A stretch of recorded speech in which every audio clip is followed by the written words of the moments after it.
할렐루야. 네. 자녀를 키우다 보면요, 자녀들이 아플 때가 있어요. 그런데 뭐 간단한 질병이 걸렸을 때에도 이렇게 부모 입장에서 보면 좀 대신해주고 싶은 때가 있습니다. 막 열이 펄펄 끓고 그러면 내가 좀 대신할 수 없을까 이런 생각을 할 때가 있죠. 부모라면은 그런 생각 한 번쯤 해보지 않겠습니까? 대신 아파주고 싶다 하는 그런 마음이 들 때가 있습니다. 큰 질병도 있습니다. 뭐 팔이 부러져서 수술을 받아야 한다든지 아니면 또 오랜 투병을 해야 된다든지 그럴 때에는 아픔을 내가 어떻게 대신할 수는 없을까 이렇게 한 번쯤은 생각해 보게 됩니다. 그러나 어떻습니까? 내가 낳은 자녀라도 자녀의 아픔을 대신해 줄 수는 없습니다. 물론 생각해 보면 대신해 줄 수 있는 것도 있어요. 대신 어떤 모임에 대신 참석해 줄 수도 있고요. 대신 돈을 내줄 수도 있고요. 남긴 것을 대신 먹어줄 수도 있고요. 찾아보면 대신 해줄 수 있는 것들도 더러 있습니다. 그러나 아무리 생각해 보아도 정말 중요한 것, 정말 내가 대신 해주고 싶은 것은 어떤 방법으로도 대신해 주기 어렵다는 것을 알게 됩니다. 하나님 앞에 우리는 대신할 수 없습니다. 출애굽기에 보면 이스라엘 백성들이 죄를 지었을 때 모세가 하나님 앞에 가서 하나님, 제가 이스라엘 백성들의 이 죄를 제가 대신할 수 있을까요?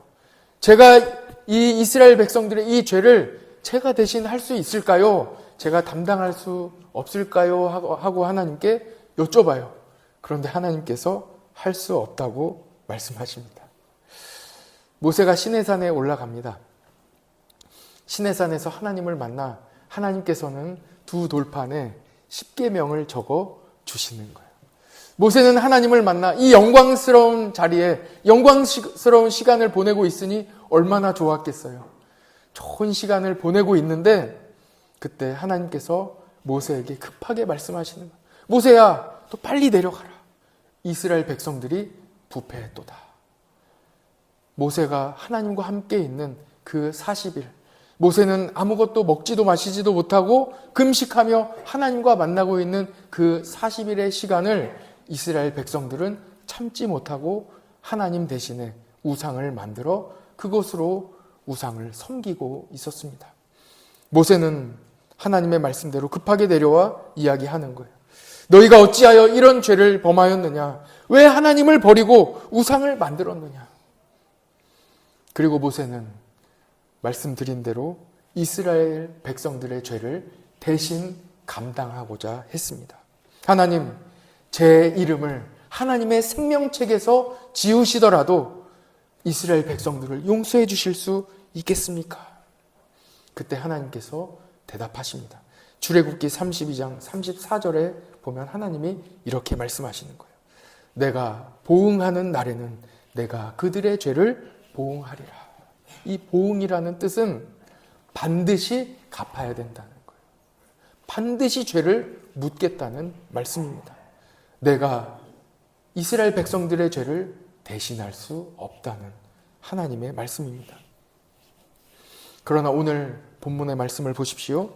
하나님께서는 우리의 죄를 예수 그리스도께 담당시키셨습니다. 오늘 말씀의 6절 말씀 화면을 보면서 같이 한번 읽어볼까요? 시작. 우리는 다 양 같아서 그릇 행하여 각기 제 길로 갔거늘 여호와께서는 우리 모두의 죄악을 그에게 담당시키셨도다. 아멘. 담당시키시는 거예요. 그리고 예수님은 어린 양이 되셔서 우리의 죄를 담당하셨습니다. 저는 학기 중에는 아이들이 통학하는 시간에 우리 교회 앞에 삼거리에서 교통 지도를 하고 있습니다. 교육관 앞에 삼거리에서 형광 조끼를 입고 경광봉을 들고 아침마다 봉사하고 있는 사람이 바로 접니다. 어떤 분들이 이렇게 이야기를 들어보면 물어본다고 해요. 그 아침마다 서 있는 아저씨 있던데 직업도 없는지 항상 거기에 있다고, 어떤 아저씨가 거기에 서 있다고 누군지 물어보시는 이제 동네 주민들이 있습니다. 그 아저씨가 바로 접니다. 최근 날씨가 따뜻해지면서 아이들이 활기차졌어요. 그러니까 신나게 학교를 갑니다. 급해요, 아이들도. 그래서 멈추라고 해도 멈추지 않습니다. 막 돌진합니다. 차량들도 조급해졌습니다. 한 번은 그런 일이 있었어요. 제가 볼 때는 금요일에 조금 아이들도 흥분하고 또 우리 부모님들이나 출근하시는 분들도 약간 조급하신 것 같아요. 그래서 1차선 있잖아요. 중앙선이 있는 1차선에서 차량 한 대가 2차선을 넘어서 한순간에 골목으로 돌진하는 거예요. 갑자기 차가 없으니까 한순간에 돌진하는데 그때 2차선에는 어떤 차가 있었냐면 버스가 있었어요. 버스가. 큰 대형 버스가, 시내버스가 이제 서 있는데 그 사이를 뚫고 오는데 보통 아이들이 생각할 때에 버스는 무조건 직진하거든요. 그러니까 버스의 그 보호막을 받아서 건너가려고 그 무의식 중에 건너오는 거예요. 그런데 1차선에서 보이지 않게 차가 돌진하고 있으니까 이 큰일 난 거예요. 그래서 제가 이제 몸으로 막아가지고 차를 다 멈췄어요. 다행히 아무도 다친 사람은 없었습니다. 가장 위험한 상황들이 있어요. 제가 있어도 위험한 상황들이 있어요. 아이들이 핸드폰을 하면서 옵니다. 핸드폰을 하면서 걸어오는데 여기가 횡단보도인지 찻길인지 모르고 계속 걸어가요. 그래서 멈추라고 계속 소리를 질러야 그때서야 멈추고 또 잠깐 앞에 보고는 또 막 달려옵니다. 자전거를 타면서 핸드폰 하는 친구들도 있습니다. 그럼 막 소리를 스탑 스탑 제가 멀리서부터 소리를 지르면 이제 그때서 멈추게 됩니다. 어렵고 위험합니다. 다행히 아직까지 하나님의 은혜로 다친 사람은 없습니다. 제가 왜 이렇게 아침마다 교통봉사를 할까요? 아이들이 다칠 수 있기 때문입니다. 위험하기 때문입니다. 누구 하나 다친 후에 그때 가서 그때 좀 봉사할 걸 후회해봐야 무슨 소용이 있겠습니까? 그 앞으로는요, 제 아들과 딸도 지나가요. 우리 교회 자녀들 지나가요. 막 저한테 달려와서 안기는 우리 교회 아이들도 있어요. 목사님 안녕하세요 하고 지나가는 아이들도 있어요. 제가 왜 그 앞에서 교통봉사 하겠습니까? 우리 아이들 때문에 하는 거예요. 다 제 자식들 아닙니까? 저는 봉사하기 전에 꼭 기도합니다. 하나님, 우리 자녀들 지켜주십시오. 그리고 생각해 봅니다. 과연 저 아이들은 내가 지금 너희들 때문에 이 봉사를 하고 있다는 것을 알까? 하고 생각하는 거예요. 아이들이 알까요? 이사야 53장 5절에 보면 하나님께서 우리에게 이렇게 말씀해 주시는 거예요. 그가 찔림은 우리의 허물 때문이요. 그가 상함은 우리의 죄악 때문이라. 그가 징계를 받음으로 우리는 평화를 누리고 그가 채찍에 맞음으로 우리는 나음을 받았도다 하고 말씀해 주시는 거예요. 콕 찔러 알려주시는 거예요. 예수님이 왜 십자가를 지셨는지, 왜 예수님이 고난을 당하셨는지, 골고다를 올라가셨는지, 왜 고난을 당하셨는지 하나님께서 알려주시는 거예요. 너 때문이라는 거예요. 우리를 살리시기 위하여 예수님은 고난 당하셨다는 거예요. 이 말씀이 우리 모두의 고백이 되기를 축복합니다. 그런데요, 아직 내 마음의 고백은 아닌 것 같아요. 그래서 우리 한번 이 말씀을, 이 우리를 나로, 내가로 바꿔서 한번 읽어봤으면 좋겠어요. 이 내가로 바꿔서 제가 한번 화면에 띄워봤거든요. 한번 같이 한번 읽어볼까요? 시작. 그가 찔림은 내 허물 때문이요. 그가 상함은 내 죄악 때문이라. 그가 징계를 받음으로 나는 평화를 누리고 그가 채찍에 맞음으로 나는 나음을 받았도다. 그렇습니다, 여러분. 우리는 예수님이 나 때문에 십자가를 지셨다는 사실을 알아야 합니다. 예수님은 나 때문에 고난 받으셨습니다. 예수님은 나 때문에 십자가를 지셨습니다. 예수님은 나를 대신해서 죗값을 치르셨습니다. 우리 잠시 창세기 22장으로 한번 가볼까요? 창세기 22장에는 아브라함이 그 아들 이삭을 데리고 모리아 산으로 올라가고 있습니다. 아브라함에게 아들 이삭은 어떤 아들입니까? 이삭은 아브라함이 100세에 얻은 아들입니다. 얼마나 귀했겠습니까? 저는 31살의 아들을 얻었거든요. 31살에 얻어도 아들이 귀해요. 그런데 이 100세에 얻은 아들이 얼마나 귀하겠습니까? 아브라함이 이 귀한 아들을 데리고 모리아 산으로 올라가는 거예요. 이 아들을 하나님께 제물로 바치기 위하여 데리고 올라갑니다. 출발한 지 얼마 안 돼요. 이삭이 아버지 아브라함에게 물어보는 거예요. 아버지, 하나님께 드릴 땔감과 불은 다 준비가 되어 있는데 어린 양은, 번제로 드릴 어린 양은 어디에 있습니까? 하고 물어보는 거예요. 아버지, 어린 양이 없는데요. 아브라함이 대답합니다. 내 아들아, 내 아들아. 번제할 어린 양은 하나님이 자기를 위하여 친히 준비하시리라 하고 말씀해 이야기하는 거예요. 그때 이 아브라함의 마음이 어떠했는지 하나님께서 우리에게 알려주세요. 히브리서에 나옵니다. 히브리서 11장 19절에 보면 하나님이 그때 아브라함의 마음이 어떠했는지 알려주세요. 그가 하나님이 능히 이삭을 죽은 자 가운데서 다시 살리실 줄로 생각한지라. 비유컨대 그를 죽은 자 가운데서 도로 받은 것이니라. 아브라함은요, 100세의 아들을 주셨는데 하나님께 바칠지라도 능히 하나님께서 이 아들을 다시 살리시리라고 굳게 믿었습니다. 끝까지 하나님을 신뢰했습니다.